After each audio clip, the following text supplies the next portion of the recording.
this is why I will never ever be able to vote Republican, because these fucking guys, they're famous for basically trying to steal elections. Now, I'm not a big Donald Trump fan. As a matter of fact, I can't stand him. But, you know, he's got a point as far as how the Republican Party does shit.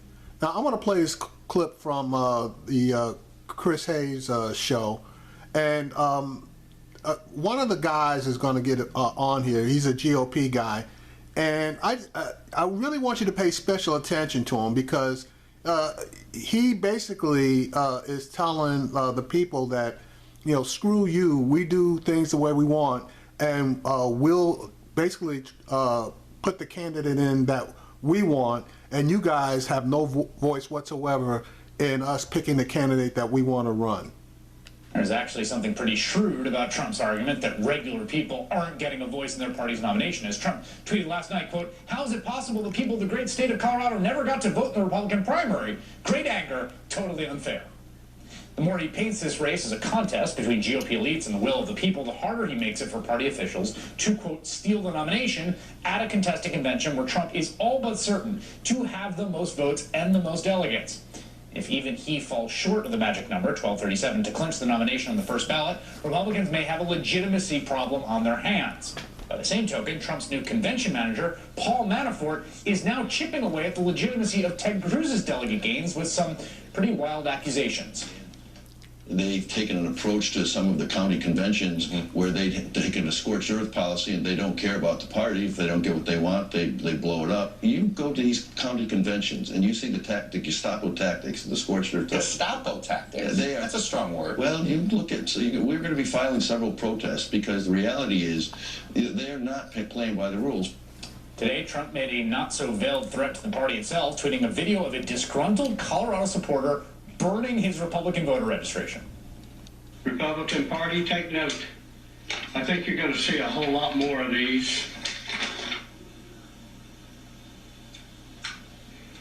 I've been a Republican all my life, but I will never be a Republican again. Joining me now, MSNBC political analyst and former RNC chair Michael Steele, and Republican media strategist Rick Wilson, one of the co-founders of the Never Trump movement, the extended movement. Michael Steele, let me start with you. My sense from you is that you think it is the case that there will be a genuine legitimacy problem. Whatever you think of Donald Trump as a person, his politics, whatever, if he's got the most delegates and you go into Cleveland and he's not the nominee, that's going to be a real problem. It is, and it's largely because of the narrative that's built up, Chris, around this election so far, and how right now we see Donald Trump, again, reshaping and reframing the narrative around the process. People don't like to talk about process. They don't want to get into the weeds, and he is explaining the process in a very direct, succinct way that people go, yeah, that makes sense, and that's not fair, and what's the problem? So I think, yeah, it's going to set up this legitimacy question. If they're not clean hands, if you don't have clean hands, as the national party, the state party in Colorado made the mistake of having this tweet go out afterwards that basically said, yeah, we got it done, you know, hashtag never Trump. That again feeds the narrative that this process is rigged, and Donald Trump is going to take advantage of that. And Rick, it's not even, to me, it's not even rigged. I mean, what I think is so fascinating, grimly compelling about what we were watching unfold is that it's just that the rules are what they are, but no one thinks of the rules as being the most important thing. What they think of the rules as essentially creating the conditions under which the person that runs and gets the most votes will be the nominee. Now they're going to find out that that's not the way the rules work. Isn't that a problem? Well, Chris, look, I can't be responsible for America's lack of civics education, but the party rules are what they are. The only thing that matters, and we've repeated this, and you've said this, and everyone else has too, the only thing that matters is 1237. If you're not there, it's nothing. If you're there, it's something. It doesn't matter if he got more votes or a plurality or whatever. If he doesn't get a majority, it's not real. It doesn't matter. See, but that's the whole point. Trump is going to have more votes than anybody else. But what this guy basically is saying is that if he doesn't have the delegates, which people are stealing, then that does, then everything else doesn't mean anything. And my understanding is the people basically they elect the person that they want to run. And he's saying, no, that's not the case. They're voting for somebody else, and it's that person who decides who he wants to throw his support behind. And and the people are they're not going to go for that. They are definitely not going to go for that. And this guy just can't get it through his head. He's one of these guys that says, well, the rules are the rules, and that's just that. And guess what? We make the rules. Donald Trump loves to... Yeah, continue. And Donald Trump loves to whine about the process. He loves to complain about the process. These rules are explicable. They're complicated, but they're not hard. And these rules...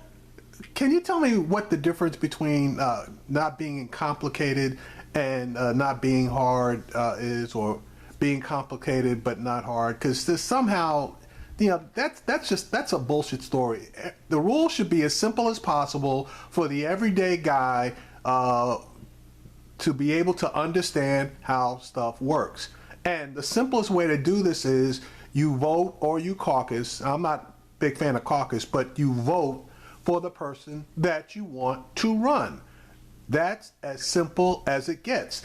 And these Republican guys have convoluted the process so that the people basically are screwed.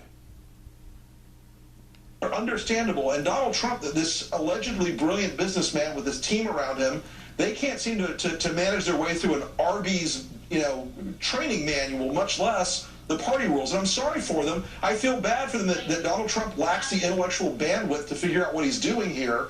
But the fact that Ted Cruz is skunking him by following the rules and by engaging in legitimate political discourse with people, like at the Colorado Convention, which is a legitimate modality by which we select delegates to the national convention. I'm sorry if Donald Trump's not smart enough to handle that, but he's obviously going to complain about it like a champ, even if he can't go out and actually win the delegates. I think, look, let me just say, you're right on at one level, right? Like this was not invented out of nowhere. The rules were there. Right. They could have done better at this. They are doing a terrible job at what is their job, and the CEO running that enterprise is doing a poor job of managing that job. Let's stipulate all that. It is still the case, though, Rick. The people in the modern primary system really is not thought of as a kind of representative election. You're not electing a member of Congress who's going to go vote on bills. You're voting for the person. People think of it as a preference primary. We haven't had a contested convention in 40 years, right? I mean, you can make the arguments you make, but people are not going to be happy. Listen, the people that aren't happy about it because they don't understand it, I feel for them. But this is the Republican Party's nominating process. It is not a democracy. This is the Republican Party selecting its nominee. And if Donald Trump didn't understand those rules and he wants to whine about it like a child, then that's what he's going to do. And I know there will be people who will be disgruntled and unhappy about it, but they have the option. Like that guy that burned his voter card, here's the thing. He could have followed the rules and participated appropriately in the convention, but he didn't. Michael. He didn't sign up appropriately to go and do it. So I'm sorry if they can't figure out the rules, but the rules are what they are. But and I feel bad for people that don't get involved in it, but it's not something for everybody. See, but that's what gets me. Why the hell do you have to sign up for a convention rather than either casting a vote in a primary or attending a caucus where you basically get in there and hash it out directly, instead of now having to sign up to go to something where you pick a guy who you hope is going to support the guy that you want to run. They're throwing too many they're throwing too many curves into the process, and they're doing that purposely. What do you think of that argument? Yeah, hey, Chris, I agree. I agree absolutely with Rick. The rules of the rules is very clear. You need 1237. Right. Okay, period. But here's the problem. We saw in 2012 what the establishment will do when the rules don't go the way they want them to go. Ron Paul wanted to get a nomination from the floor. They changed the rules from requiring 5 states with the plurality to 8 states with the majority. That's the part I'm talking about with clean hands. You cannot go into this process, given the way people feel about this, and just say the rules are the rules when everybody knows you can change the rules. So that's the rub here. That's the opening that Donald Trump has. It's also the problem that others have within the party with the clean hands narrative. when it looks like they're trying to change the rules, and that's the concern people Rick, have right now. let me get your feedback. This is a moment ago that happened at the Albany rally. This is something that we've seen quite a bit at Trump rallies. This is a protester. It appears to me like the gentleman in the hoodie is a protester. He's yelling boo, boo. There's some Trump supporters. He's yelling boo, boo. And then this guy comes and smacks him in the face. How concerned are you about escalation in Cleveland? Well, look, Roger Stone and others have made a bunch of very vaguely veiled threats about that sort of thing. And I think that that's par for the course for the Trump team and the Trump organization. You've got, Corey Lewandowski, who'll do anything to beat a woman, when it comes to this thing. You've got Donald Trump, who's encouraged us from the podium. I don't get all hyped up about them making threats like this, except insofar as the fact that, when Roger Stone says we're going to find their hotel rooms and send protesters to threaten people, that's going to be the point where I hope that they've got lawyers and health insurance wired up before they do that for folks. Gestapo tactics, a term used by Manafort, of course, a reference to a criticism of Mayor Richard Daley in '68. Gestapo tactics of the police department on the streets at that point. Michael Steele and Rick Wilson, thank you both, gentlemen. All right, Chris. Yeah, see, it's guys that start yelling the rules of the rules that you have I got a problem with, because you really never know what the rules are, or if the rules favor you, then those in power turn around and change the rules so that they no longer favor you. But this situation in Colorado, that's a bunch of bullshit. People need to be able to directly vote or caucus for the person that they want to run. And anything short of that is a bunch of bullshit. So this is one particular case where the rules are the rules, and the rules are a bunch of bullshit.